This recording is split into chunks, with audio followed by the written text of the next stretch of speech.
Друзья, представьте себе страну, в которой Рождество начинается не с подарков под елкой, а в начале декабря с визита строгого старца, который проверяет, как себя дети вели целый год. Страну, в которой весь декабрь, каждый день в деревне зажигается одно специальное окно, и все отмечают это пуншем. Да, это Швейцария и ее необычные традиции на Рождество и Новый год. Давайте открывать вместе. Поехали. С 1 по 24 декабря в каждой уважающей себя швейцарской деревне появляются адвент-окна. Хозяева украшают окно рождественскими мотивами, цифрой даты, и самое приятное, они приглашают соседей и друзей на открытие этого окна и предлагают им пунш и печенье. Это маленький праздник, который делает декабрь еще более теплым и уютным. 6 декабря по Швейцарии шагает Самихлаус. Это швейцарский Дед Мороз. Он приходит обычно со своим темным помощником Шмуцли, иногда с осликом. Дети заранее учат стихи, чтобы заслужить угощение.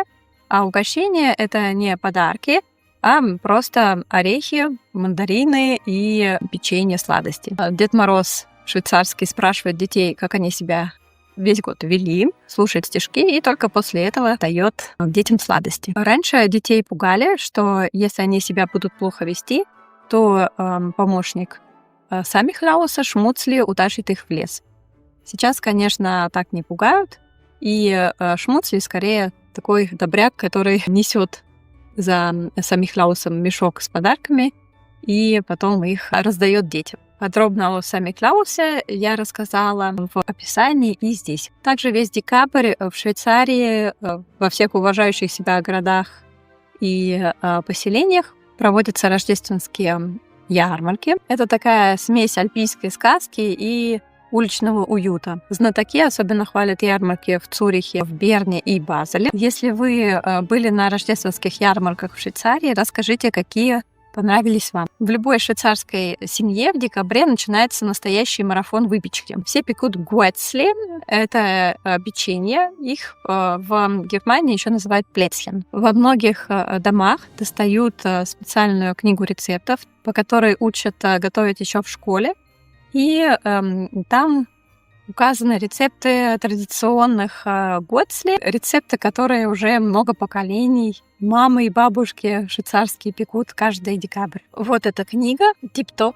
Вот, пожалуйста, здесь указаны все типичные рождественские печенья. И также показано, как их правильно готовить. Я, конечно, пеку теперь печенье, от этого никак не уйти, потому что эти печенья потом идут на подарки родственникам, друзьям и так далее. Если даришь купленное печенье, это моветон. Мне больше всего нравятся шоколадные и кофейные.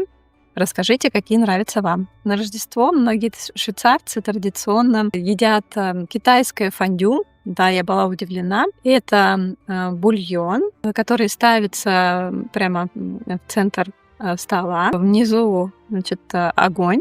И к нему подаются такие тонкие кусочки сырого мяса. Его макают в бульон, потом едят, он быстро варится. Во многих семьях к этому бульону подают рис и чипсы. Также некоторые семьи едят либо фондю, которое из сыра на Рождество, либо раклет. Вот.